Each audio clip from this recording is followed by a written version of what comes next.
Okay, dear special guests and honored guests, let me start with saying hello to Professor Judith Friedlander, professors Carol and Dick Bernstein, Professor Nicolin, Professor Hegeman, who is joining us, and my dear colleague, Professor Klump. Vice President van Dijk is here, and I'm very happy that he is. Dear colleagues, students, ladies and gentlemen, it's a great pleasure and an honor to welcome you to this symposium on the occasion of the Centennial, the 100. Geburtstag of the New School for Social Research, which is a great cause for celebration and remembrance, and I'm very happy that you, dear colleagues, have traveled across the ocean to be here with us, which is a great treat. Thanks also to Harald, who had a bit of a smaller trip, but great to have you here. I think that Goethe-University, and also more specifically normative orders, is the natural place in Germany to have such a New School fest, though not quite for the reasons that most people think who connect the New School for Social Research with the Frankfurt Institute for Social Research and assume that the New School for Social Research is called that because of some connection to the emigre generation who had to leave Frankfurt after 1933 and went to New York. But as those who know the history know, they did not go to the New School, they went to Columbia.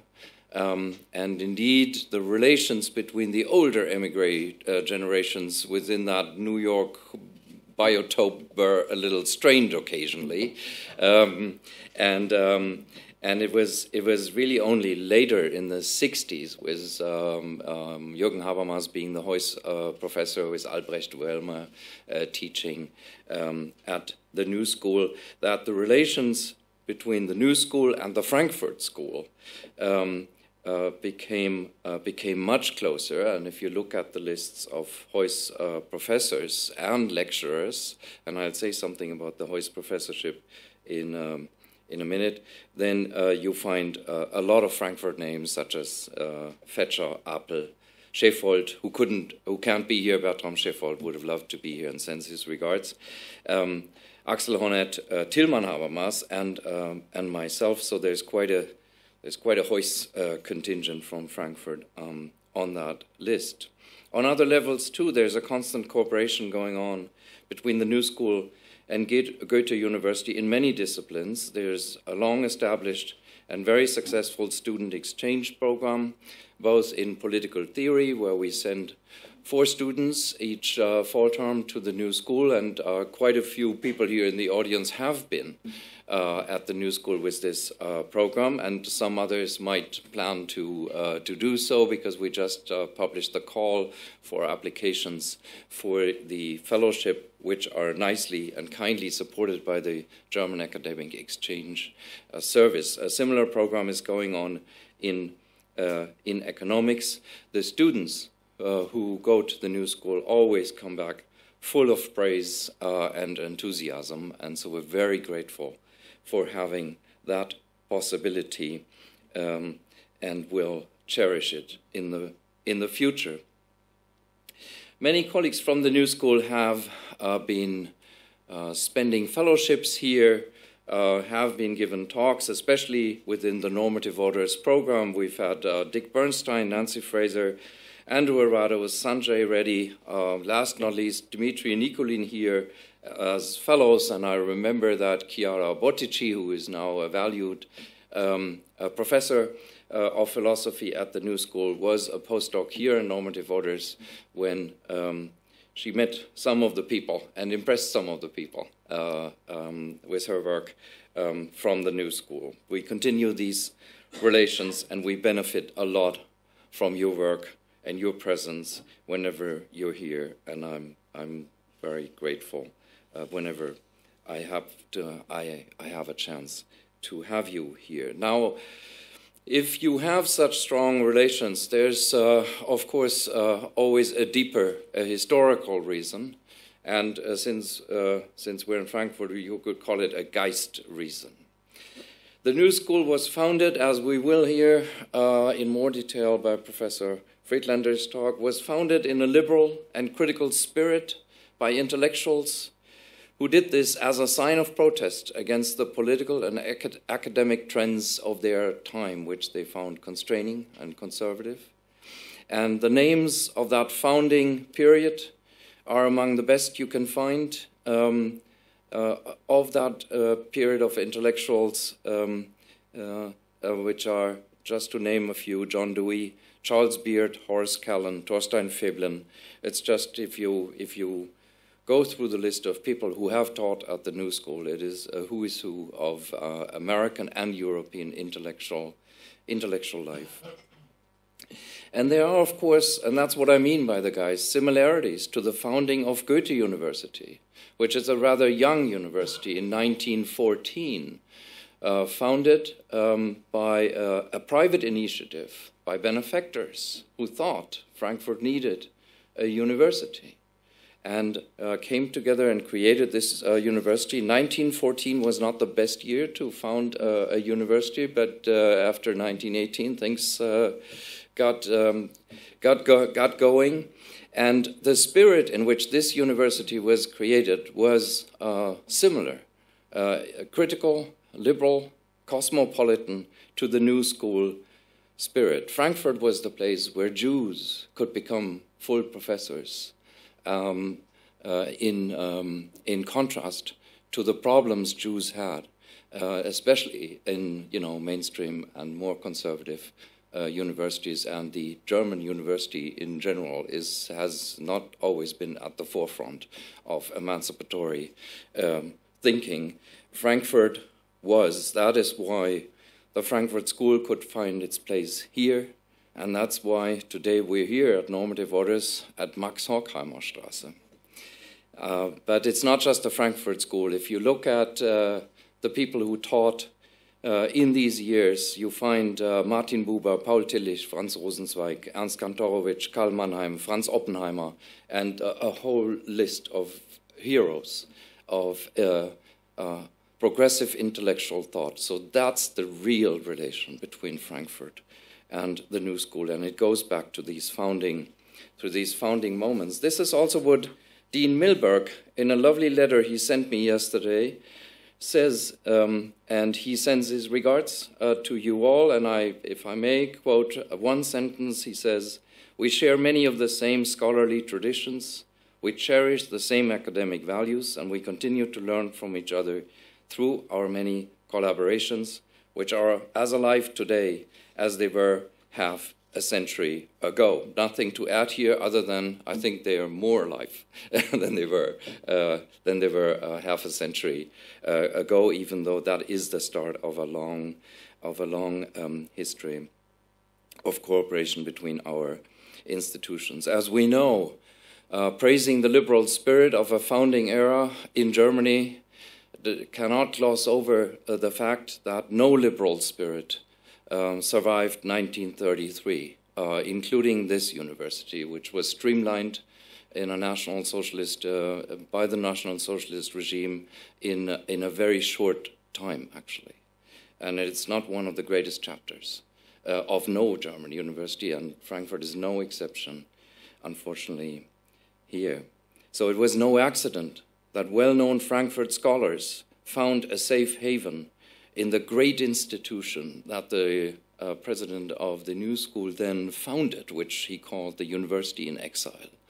And there are three renowned members from Frankfurt who went to the University of Exile at the New School: Kurt Reisler, the philosopher, the psychologist Max Wertheimer, and the economist Adolf Loewe. We'll hear about some of these people in more detail.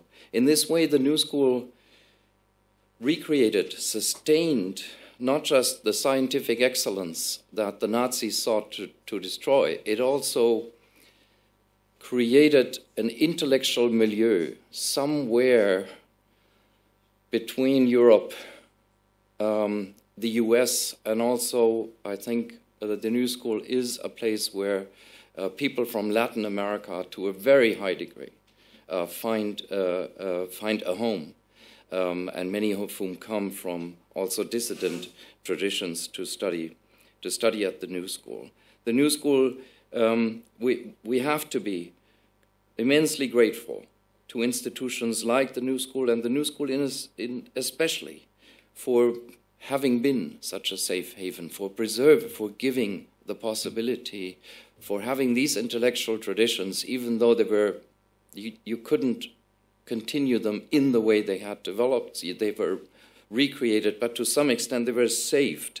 These people could go on in their studies. So when we remember the history of our institutions, we have, from the German perspective, to be eternally grateful for what people at the New School did, and the founding of the Hoist Professorship, which is a professorship that each year one department of the New School can invite a German scholar to come and teach, and the Federal Republic funding this professorship is a clear act of gratitude for the great thing that the New School did for during that time. And the New School keeps on doing that. It has supported scholars in exile over the years in its history, whether it was Eastern Europeans who couldn't teach, had to leave their countries, or whether it is today scholars from Turkey who cannot continue teaching. The New School remains a haven for many of these people, and we in Frankfurt try to do our share here too. We have a lot of activities for scholars in exile. It's only in times of crisis of such kind that you find out what a humane institution is like, and what it can do. I will later have occasion to emphasize how close the New School is to my heart. I'll stop here. Wish all of you, all of us, a productive and enjoyable afternoon, and I'm happy to have Vice President Professor van Dijk here with us to say a few words.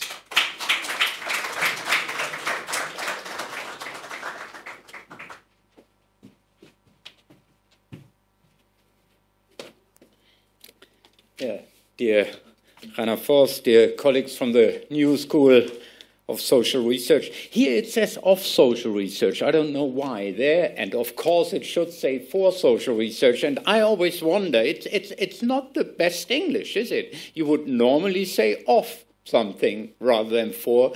I founded a center for leadership here at Frankfurt University 10 years ago, and I often wondered, is that the best English? Now I know, yes, it is. You can do that.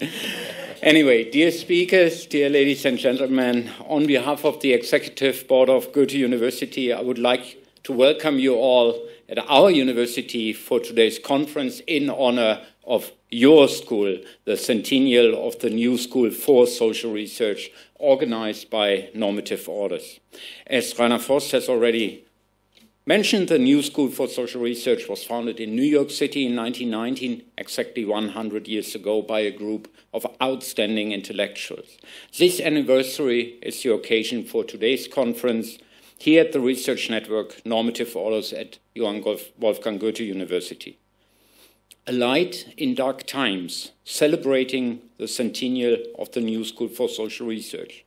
Since its inception, the New School has stood in the tradition of critical European philosophy. And this already shows how close it is, despite the great or large geographical distance, to Goethe-University and our research profile. The year 1933 was crucial for the intellectual and institutional profile of the New School. In that year, the so-called University in Exile was established, as we have just heard. More than 180 emigrated European scholars found work there. and these include many world-famous names. Rainer Forst has mentioned many of them. Let me only emphasize Max Wertheimer because he's close to my heart, our heart, the founder of Gestalt Psychology, who taught here in Frankfurt together with Köhler and Kolpe and other important things. A close collaborator with Kurt Lewin, or Kurt Lewin, as you may say in the US, one of the fathers of social psychology, my own background. The New School was at that time, as Professor Friedlander will probably later allude to, a light in dark times of the Nazi regime. We must always remember this, and we must remember it today more than in probably the past 20, 30 years. And as Rainer Forst said, we have been successful in applying to the Humboldt Foundation, to getting Philipp Schwarz stipends to Frankfurt to support Turkish colleagues who are not allowed to do their research as free as they should and could do. And we are happy to host them and support them here. Rainer Forst also mentioned the visiting professorship named after Theodor Heuss. I was, as a psychologist, always very proud of colleagues in Germany who have been invited to stay at the New School for a year to give this visiting professorship. And I was particularly proud when Tilman Habermas, my colleague in the building next door, was visiting professor in, I think, 3 years ago or 4 years ago. It's a great pleasure at Goethe-University to be able to celebrate the exchange today that has taken place between our two institutions for more than 80 years now. Let me take this opportunity to express our great thanks to you, Rainer Forst, as today's convener, for organizing this very special conference and to thereby enable all of us to celebrate the centennial of the New School with esteemed colleagues from New York who came all the way to Frankfurt. Happy 100th birthday to the New School. All the best for your future. And I want all of us, or I wish all of us, a fruitful conference. And now I'm looking forward to the lecture of Professor Friedlander. But before you speak, I hand over back to you to give a proper introduction. Thank you very much. Thank you very much.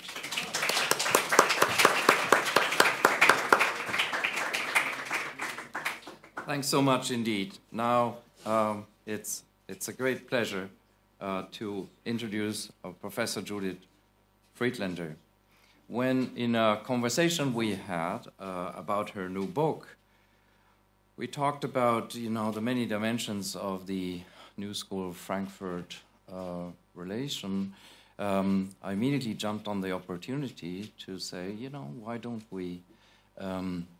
don't we celebrate this with a little birthday symposium?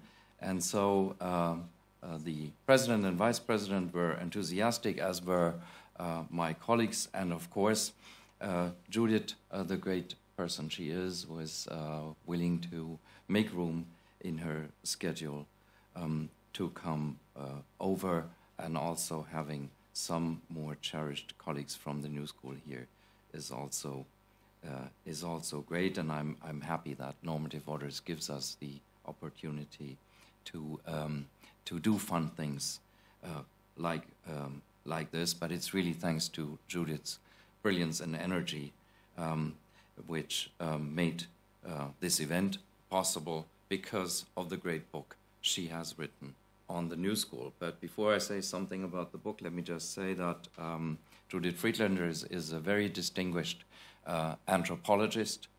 She has taught at Hunter College and, of course, at the New School as the Eberstadt professor. She has served as dean in social sciences both at Hunter and in the period from 1993 to 2000 as dean of the graduate faculty of political and social science. And during this time, she has established lots of great things. Let me just mention the International Center for Migration, Ethnicity, and Citizenship, the Center for Economic Policy Analysis, and also the Trans-Regional Center for the Study of Democracy. These are very powerful research centers which have produced great work in all these areas. She herself is an expert on questions of ethnicity and cultural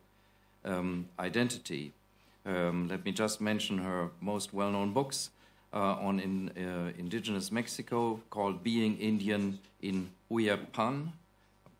This was a bad pronunciation of that Mexican word, from 1975, and on Jewish intellectuals in France, called Vilna on the Seine, from 1990. She has written on other issues about feminism and higher education. But then she embarked on that project of writing this book, which is a masterpiece.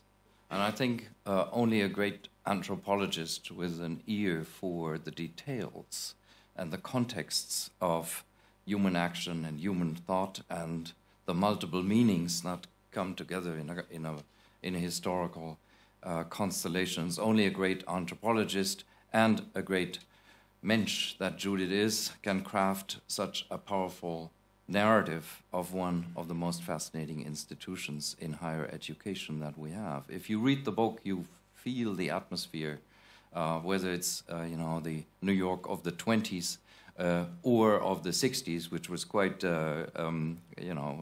Frankfurters know what was going on. So the New School was also, of course, one of the centers of social protest, and one can almost hear the voices of the people who appear in this book. One can almost smell the buildings on 12th Street and the great department store that was transformed into the graduate faculty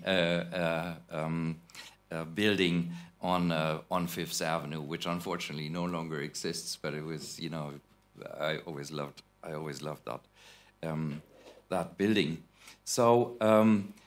So the book is a monument, I think. It's a memory of a history that we must not forget, a fascinating history with lots of intellectual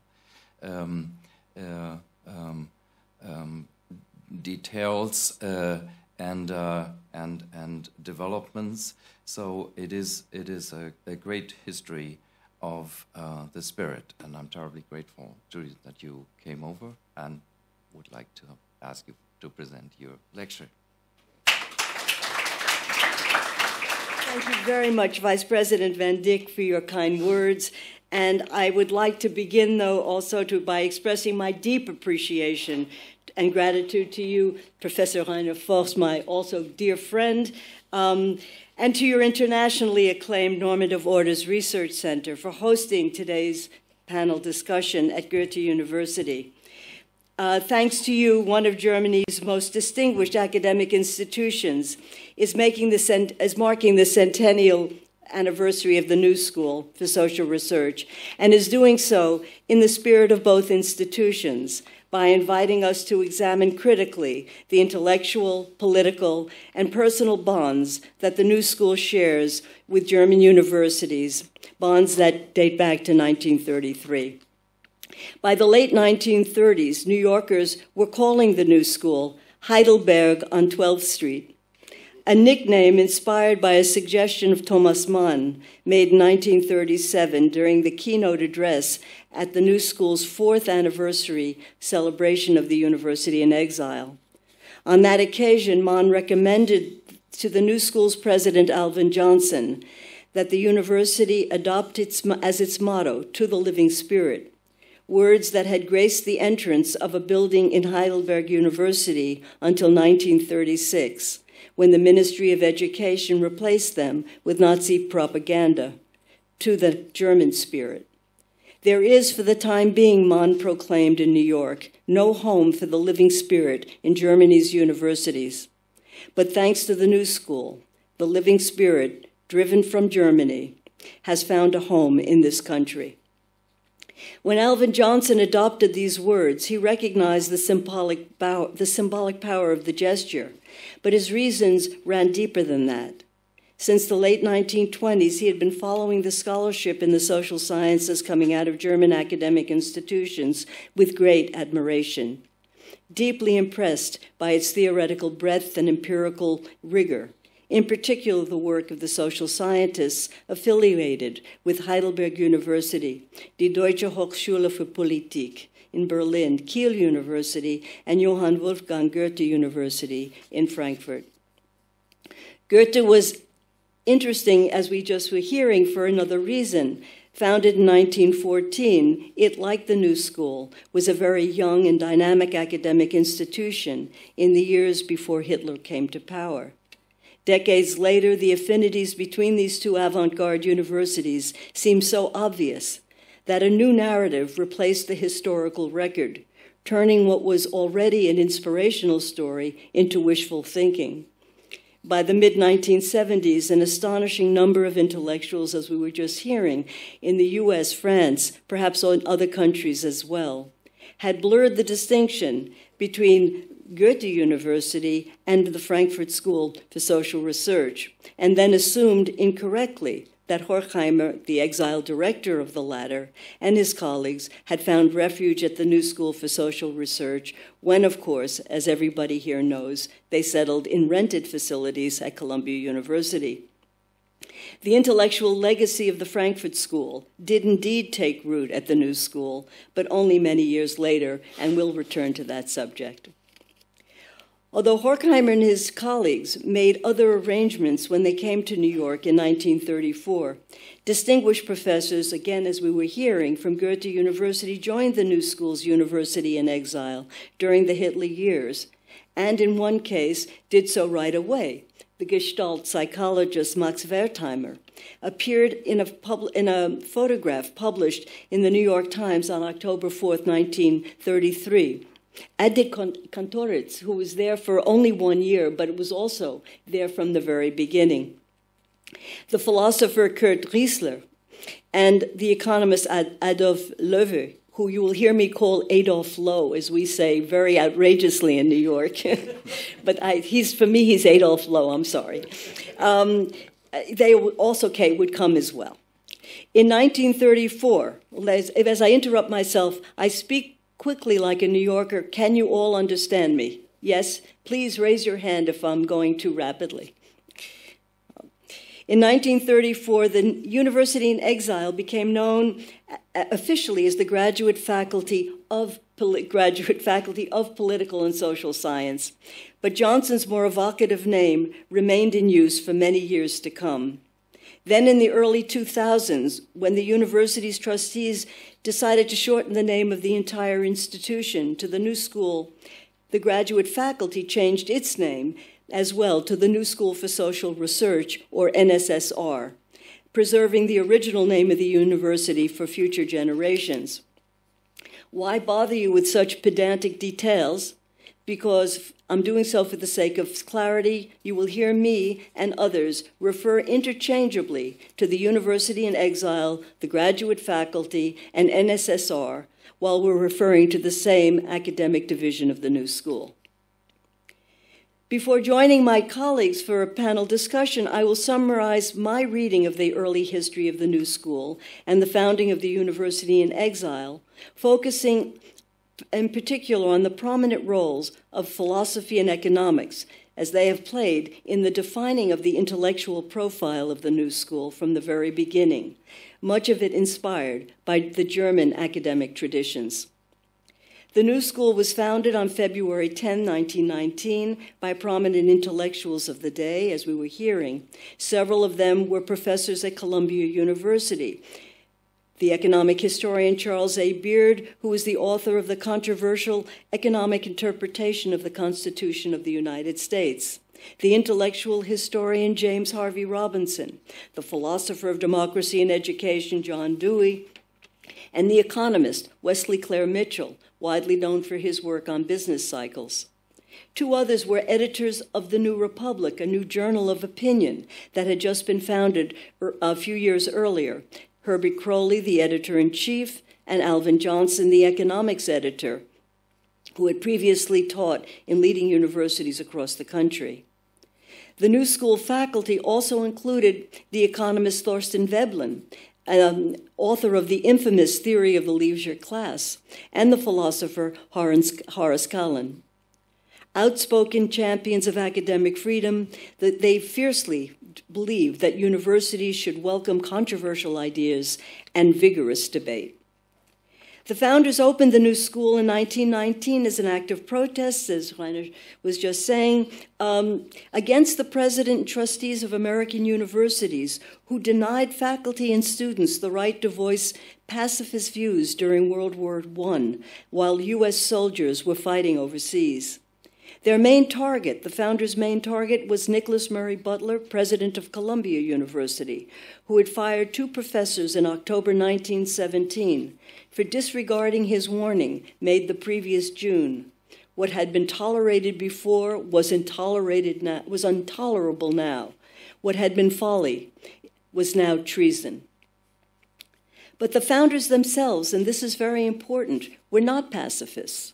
They enthusiastically supported the war against Germany, a fact they repeated every time they made their case for academic freedom. Charles Beard and James Harvey Robinson went so far as to resign from Columbia University after Butler fired 2 pacifist professors, even though, I repeat, they disagreed with their colleagues' political campaign. Beard and Robinson's resignation in 1917 caused such a media sensation that people were still talking about what they had done in 1919 when the New School was founded. The founders of the New School for Social Research envisioned creating an independent school of social science for adult students. As they saw it, if businessmen and other professionals went back to school to study the social sciences, they would acquire the skills necessary to help strengthen the nation's political and economic institutions, which had taken a severe beating during the Great War. An inspirational idea, but very difficult to pull off. Several years later, Beard, Crowley, Robinson, and Mitchell left the New School, abandoning the fate of their academic experiment to Alvin Johnson, who in turn expanded their original mission and turned the New School into a pioneer in adult education, or what he liked to call the continuing education of the educated. By the mid-1920s, the New School was providing mature students with an educational experience unmatched by any other American institution at the time. Busy New Yorkers attended lectures after work on economics, philosophy, politics, and the arts, and on recent developments in new fields of inquiry, such as anthropology and psychoanalysis, all delivered by leading people in their fields. Although many identified the founders of the New School with the New York Circle of Progressive Intellectuals, a number of them came from the Midwest, like Alvin Johnson, who grew up on a farm in Nebraska. He eventually settled down in New York and built a program in continuing education that had a singularly New York feel about it. By which I mean, here, I think I better put these down. These are going to fall. Yeah. Sorry. By which I mean, he created a program that reflected the diversity of the city in a metropolis teeming with immigrants from overseas and from other parts of the United States. Johnson offered students the opportunity to study with scholars and artists who, like most of the people they met on the street, came from somewhere else. Prominent among these professors was the aforementioned philosopher Horace Kallen, an emigre from Central Europe, who famously championed the idea of cultural pluralism, believing that cultural pluralism would strengthen the fabric of democratic societies. Distinguished foreign visitors had been teaching at the New School since it first opened, and these included the British economist John Maynard Keynes, and political theorist Harold Laski, but their numbers increased significantly after Johnson became president. The proud son of Danish immigrants, Johnson was well on his way in the early 1930s to creating an international faculty. Among the scholars Johnson recruited in those early days was the French philosopher Henri Bergson. Then when Hitler came, he didn't come, by the way, Bergson didn't come.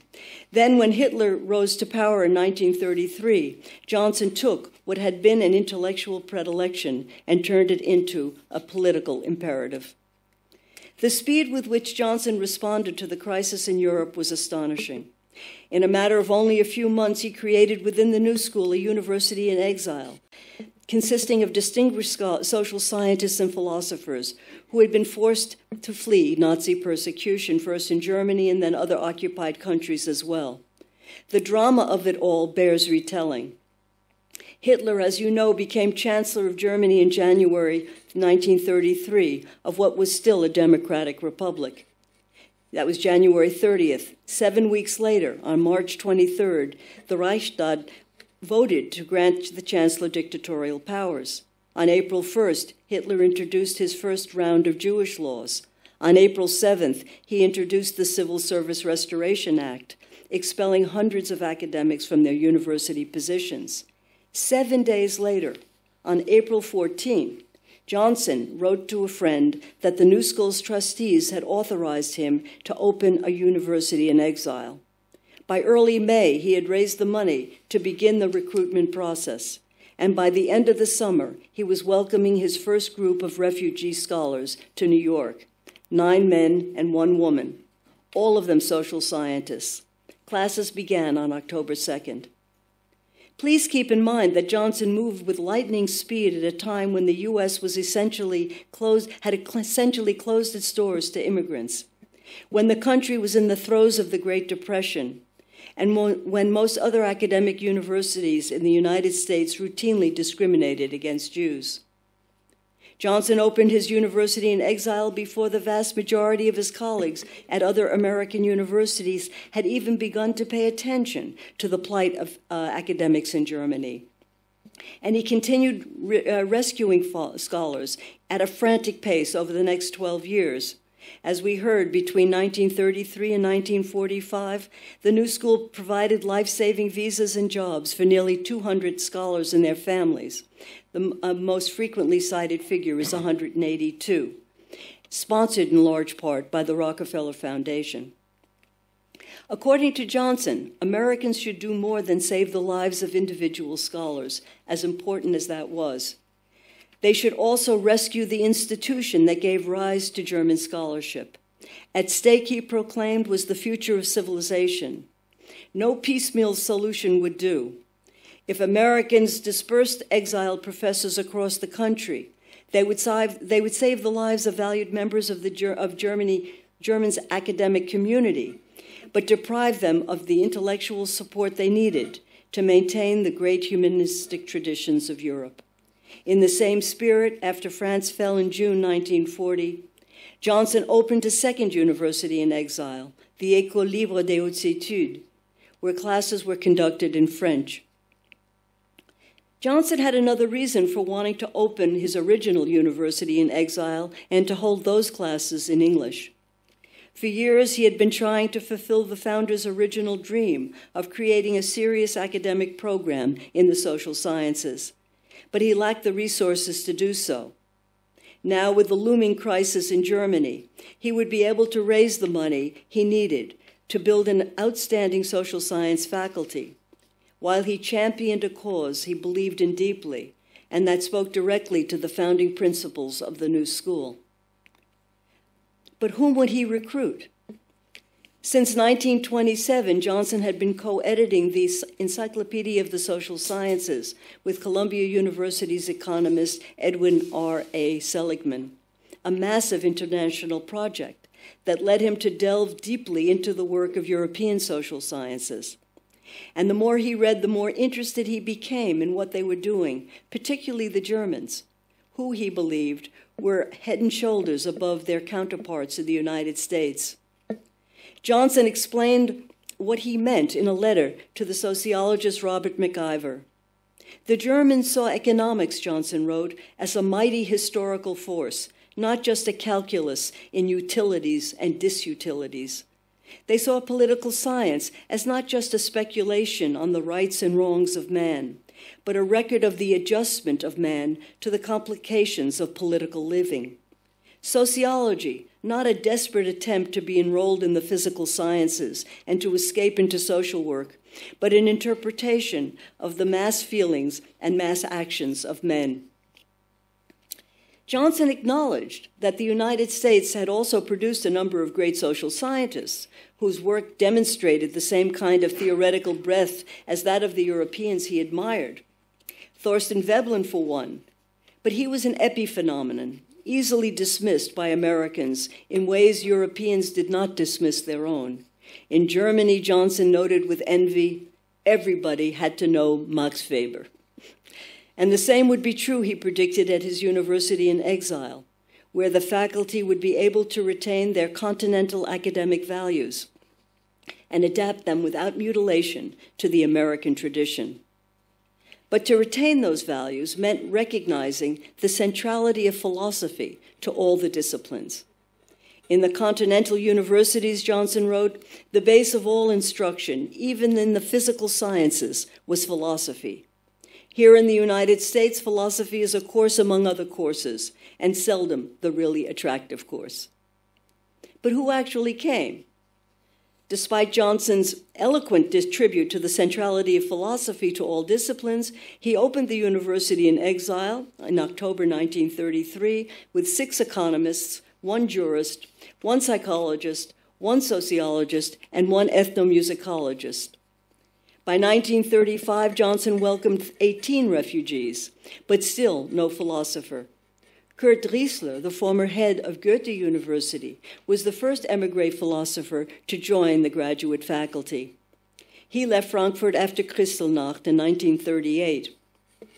By that time, Johnson had also added to the faculty his good friend Horace Kallen. But why so much reticence? Because, the economist confessed, despite having done his undergraduate master's degree in the classics, I am singularly unsuccessful in my relations with philosophers. There were exceptions, of course, his 2 old friends, Dewey and Cullen, and finally Reisler himself, who was Johnson's kind of philosopher, a man of action with a distinguished career in government. When war broke out in the summer of 1914, Reisler had been serving as Kaiser Wilhelm's speechwriter and as political advisor for Chancellor Theobald von Bethmann-Hollweg. Among his many tasks, Reisler drafted the 1914 September program, outlining the war aims of the German nation. The Chancellor also asked Reisler to track the progress of revolutionary movements across Europe and provide material support to rebel groups that were trying to topple the regimes of Germany's enemies, for example, the Russian Empire. Although no documents have surfaced to prove his claim, Reisler told several New School colleagues that it was his idea to help the exiled Lenin in April 1917 slip back into Russia in a sealed railway car. After Germany lost the war, Reisler continued to work for the government and participated in drafting the new constitution for the Weimar Republic. Then in 1927, he was appointed head of Goethe-University, where he proceeded to assemble an outstanding group of scholars who were pioneers in their fields, persuading them to leave more established universities for the intellectual excitement in Frankfurt. Johnson was attracted to scholars who refused to isolate themselves in ivory towers, but instead applied their strong theoretical insights to policy research for their governments. He had done the same himself during World War I by accepting an invitation from Wesley Clare Mitchell to work in Washington, D.C. at the Central Bureau of Planning and Statistics that reported to the War Industries Board. In addition to Reisler, the graduate faculty included other émigré scholars who had conducted policy research in Germany and in several cases held political offices as well. These included the political scientists Arnold Brecht and Hans Simons, and the economists Gerhold Kohlm, Adolf Loh, Hans Neisser, and Hans Staudinger. Adolf Loh had worked in the ministries of demobilization, labor, and economics after World War I. Then between 1926 and 1930, he served as director of the World Economics Institute at Kiel University, before Reisler invited him to join the faculty at Goethe-University. When Loh lost his job in April 1933, he fled first to England, 3 months later, Johnson met him in London and tried to persuade him to come to New York, but Lowe turned him down. He took a position at the University of Manchester instead and worked with the Royal Institute of International Affairs before finally accepting a second invitation from Johnson in the early 1940s to come to the New School and direct the university's new Institute of World Affairs, IWA. Modeled on the two institutes that Lowe knew well in Europe, the IWA did policy research for the U.S. government. In addition to Lowe, Reisler, and Wertheimer, Johnson took a keen interest, and Kantoratz, I should say, took a keen interest in other scholars recruited to Goethe-University by Reisler, and who also lost their jobs in 1933. These included the sociologist Karl Mannheim and the theologian Paul Tillich. Both of them turned him down, the sociologist for a post at the London School of Economics and the theologian for one at the Union Theological Seminary in New York. Tillich became a regular visitor of the New School all the same, participating frequently in seminars, conferences organized by Johnson and members of the emigre faculty. A few more words about the influence of Reisler on developments at the graduate faculty. Over the years, Reisler participated regularly in a team-taught course on methodology in the social sciences and provided a wide range of courses in the history of philosophy and the philosophy of science. As a senior member of the faculty, Reisler also helped recruit other philosophers to the full-time faculty, among them Leo Strauss and Alfred Schütz. Strauss left for the University of Chicago in 1948. By the early 1950s, Schütz had taken the lead and become really the head of the Department of Philosophy. Earlier, there were no departments, but by this time, there were departments. And he had turned philosophy into a major center for the study of phenomenology, a subject to which Richard Bernstein will expand upon shortly. But returning to Reisler, it was thanks to him, together with Arnold Brecht and Hans Simons, that their friend Theodor Heuss took an interest in the New School and the University in Exile after he became the first president of West Germany in 1949. In December 1954, President Heuss thanked Alvin Johnson for what he had done for Germany by bestowing on him the Grand Order of Merit. A year later, after Reisler died, President Heuss sent to the graduate faculty a word in memory, paying tribute to his deceased friend and to the institution that had provided him refuge. Heuss paid yet another tribute to the New School in June 1958, when he came to the university to accept an honorary doctorate of humane letters. On that final occasion, the president of West Germany added, "I am thankful to the establishment and the existence of this institution of learning. It was for us a source of great moral consolation when we learned about it in Germany.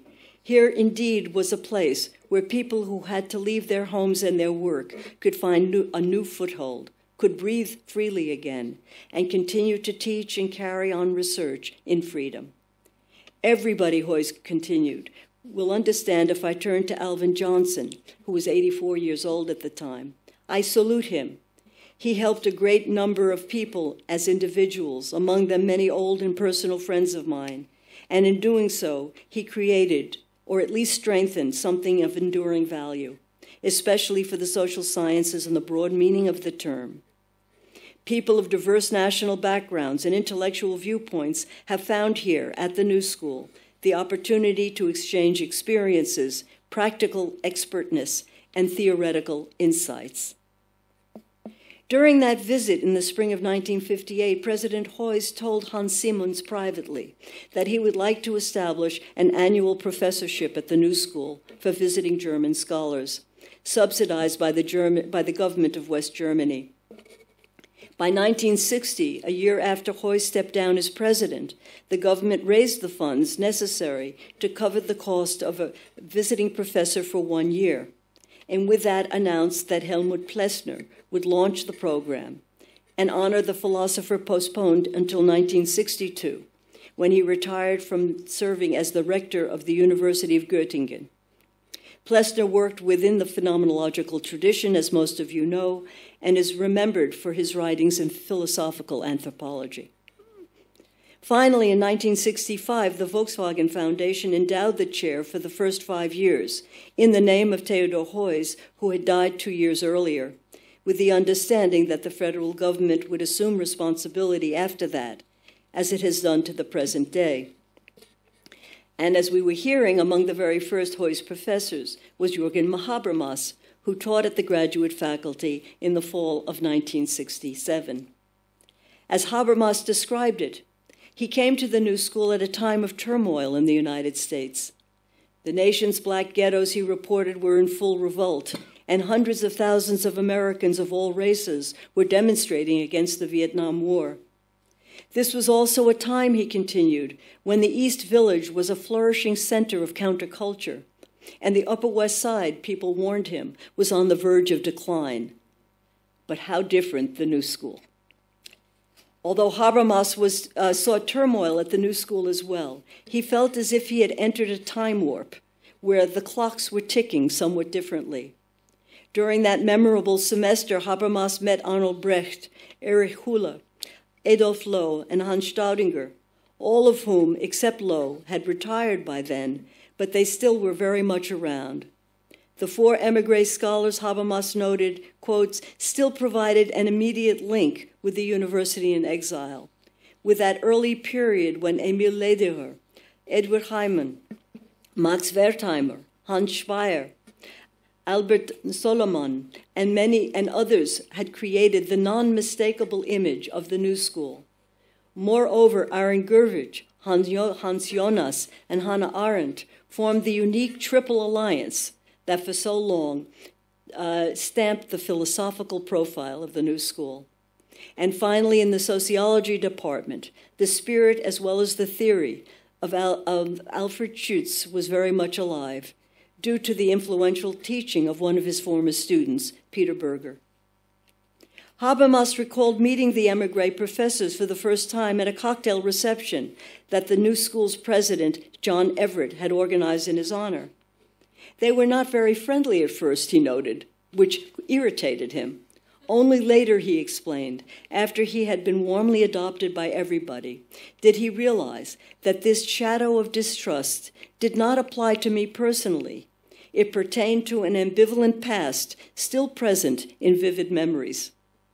The fact that Habermas came to the New School from Horkheimer's and Adorno's Institute for Social Research reminded them of the bitter arguments that took place in Manhattan during the Hitler years between members of the 2 groups of exiled professors, one based on 12th Street at the New School, the other on Morningside Heights at Columbia. But from that point onward, the situation changed rapidly, and memories began to fade. In 1968, a year after Habermas visited the New School, Goethe-University's Irene Fetscher came. Then in 1972, Habermas's former assistant, Albrecht Wellmer, accepted a visiting appointment at the graduate faculty for 3 years, something he would do again in the 1980s, part of the time as a Hoist professor. Before we knew it, Heidelberg on 12th Street had become Frankfurt on 5th Avenue. The graduate faculty had moved buildings as well by that time, so we were on 5th Avenue and 13th and 14th Streets. By the mid-1970s, the New School had become the American home of German critical theory. Then, thanks to several appointments over the next 10 years, first Andrew Arato, then Ferenc Feher and Agnes Heller, the Budapest School found a home there as well. And these traditions only grew in importance at the New School after Richard Bernstein arrived in 1989 and took over as the chair of the department. Over the years, Dick has not only appointed an Adorno scholar, J. Bernstein, but he made sure that leading figures in German critical theory continued to come to the New School as Hoist professors, and these have included Axel Honneth and Rainer Forst. Dick and Dmitry Nikulin will expand on the history of the department from the days of Alfred Schutz to the present, including the very difficult years when the new school seriously debated closing several departments of the graduate faculty, targeting philosophy more than once.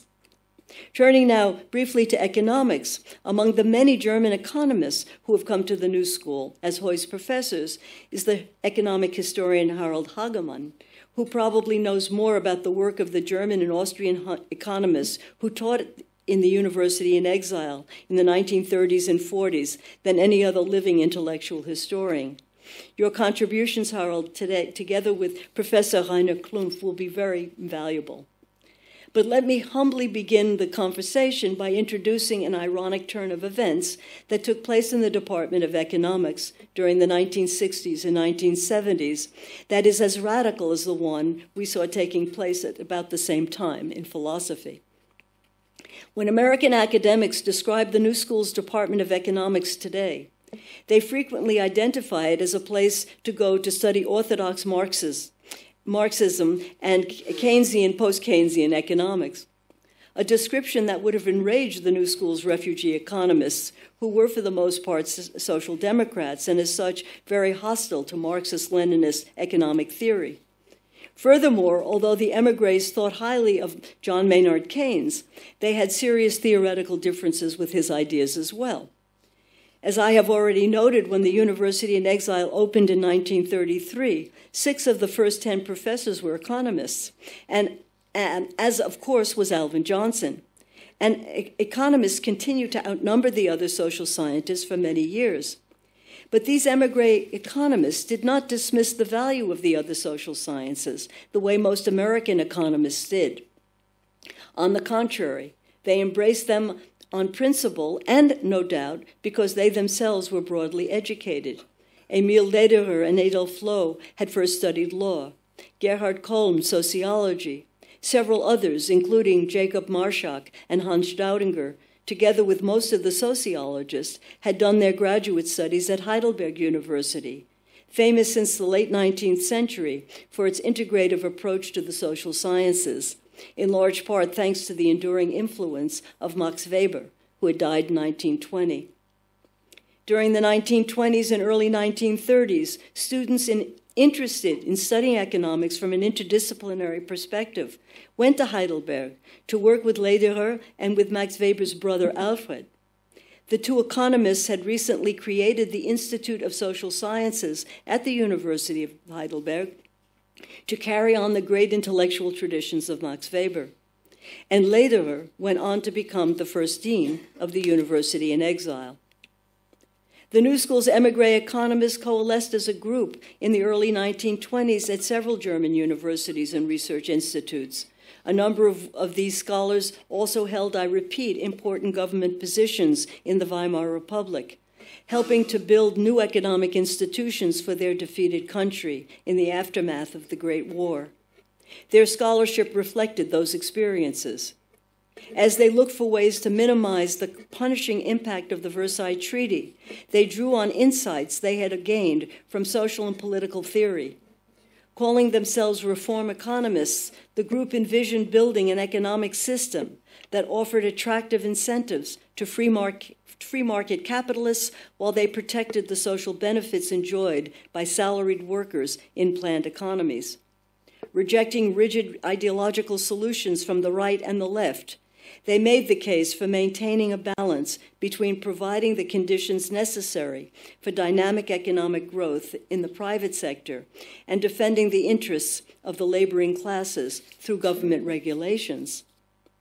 For the uninitiated, the ideas put forth by the reform economists sounded very much like those of John Maynard Keynes, but the conclusions they reached diverged in significant ways, as Emil Lederer and Hans Neisser explained in 1936 on the pages of the graduate faculty's journal, Social Research.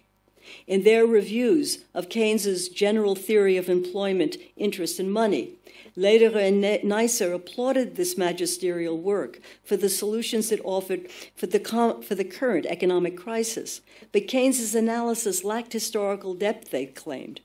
had the British economist looked at the 1929 stock market crash in the context of cyclical swings over the last 100 years, he would have seen that economic crises of this kind were not aberrations, but predictable events that occurred like clockwork every time the economy in industrial societies switched to more efficient forms of technology.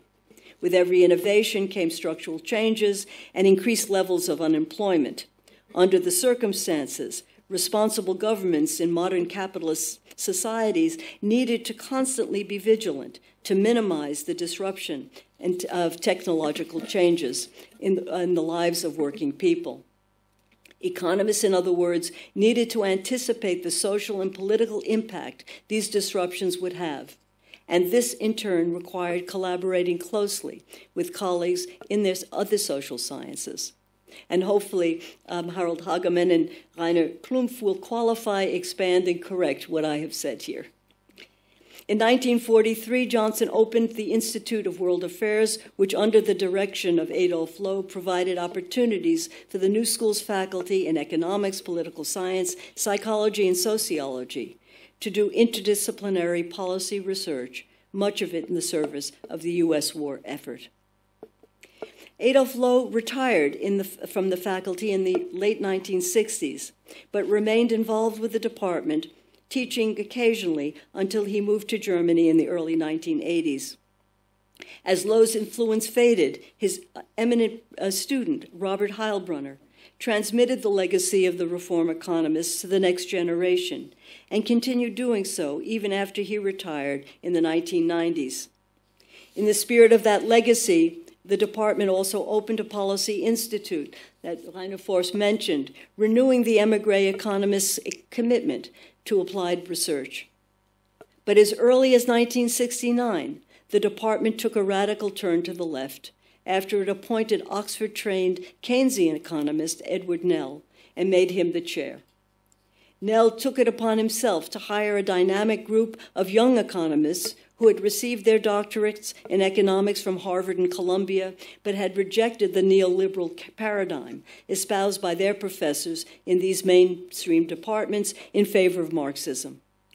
Before long, the department became a magnet for student revolutionaries who wanted to study economics from a Marxist-Leninist perspective.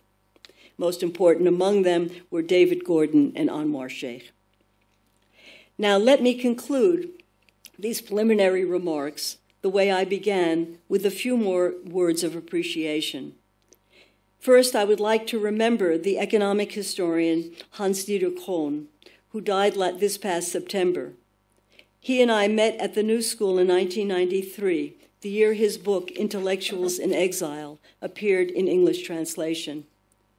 Professor Krohn's insightful history of the New School's émigré scholars, in particular of the German reform economists, helped me a great deal as I started my research.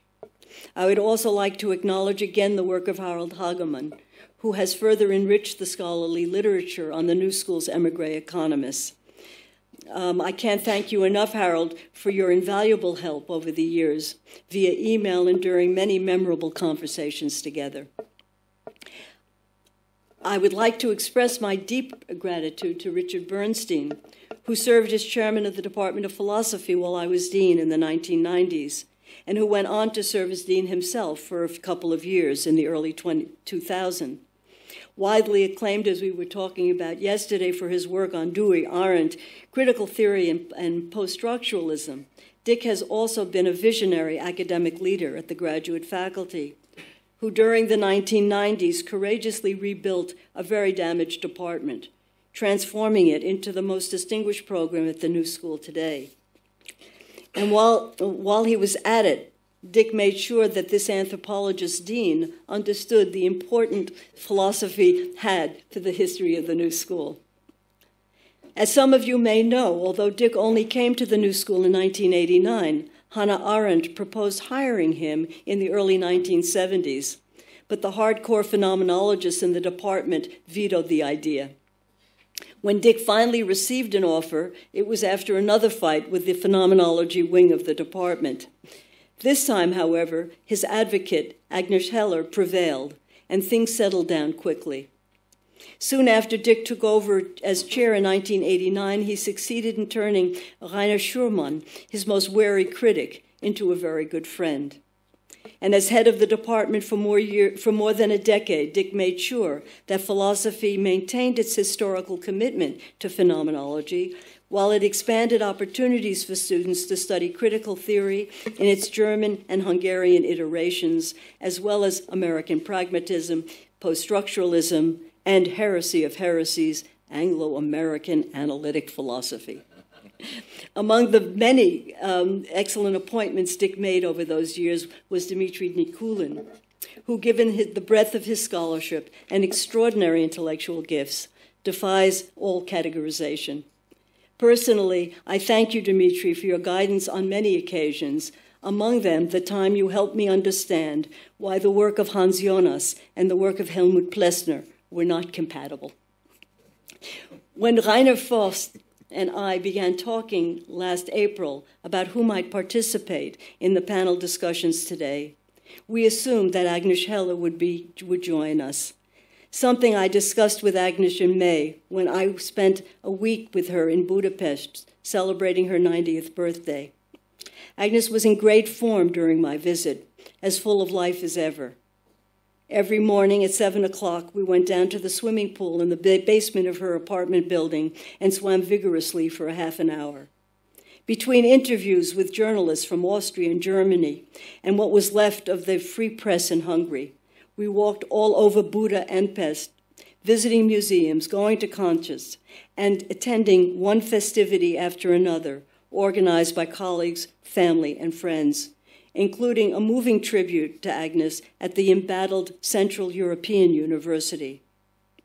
The day after her official birthday, Agnes traveled to Innsbruck by train to give a talk to philosophy students, then back to Vienna the following day to participate in a roundtable on the upcoming European Union elections. Several days later, she flew to Paris to have lunch with President Macron. In June, she gave a talk at the University of London and finished the last volume of her History of Philosophy for Hungarian students. Then finally, in mid-July, she went to Lake Balaton for her annual vacation, where she stayed as she always did in the lodge owned by the Hungarian Academy of Sciences. But this time with a heavy heart, because Orban had recently succeeded in passing legislation that severely weakened the Academy's authority to oversee scientific research in Hungary. On the 19th of July, Agnes set out for her daily swim, which always lasted more than an hour. Nobody worried at first when she did not return. Agnes adored Lake Balaton, the name of which rings in my ears, as she used to pronounce it, paying careful attention to every syllable, as if she were reciting a prayer. Thank you.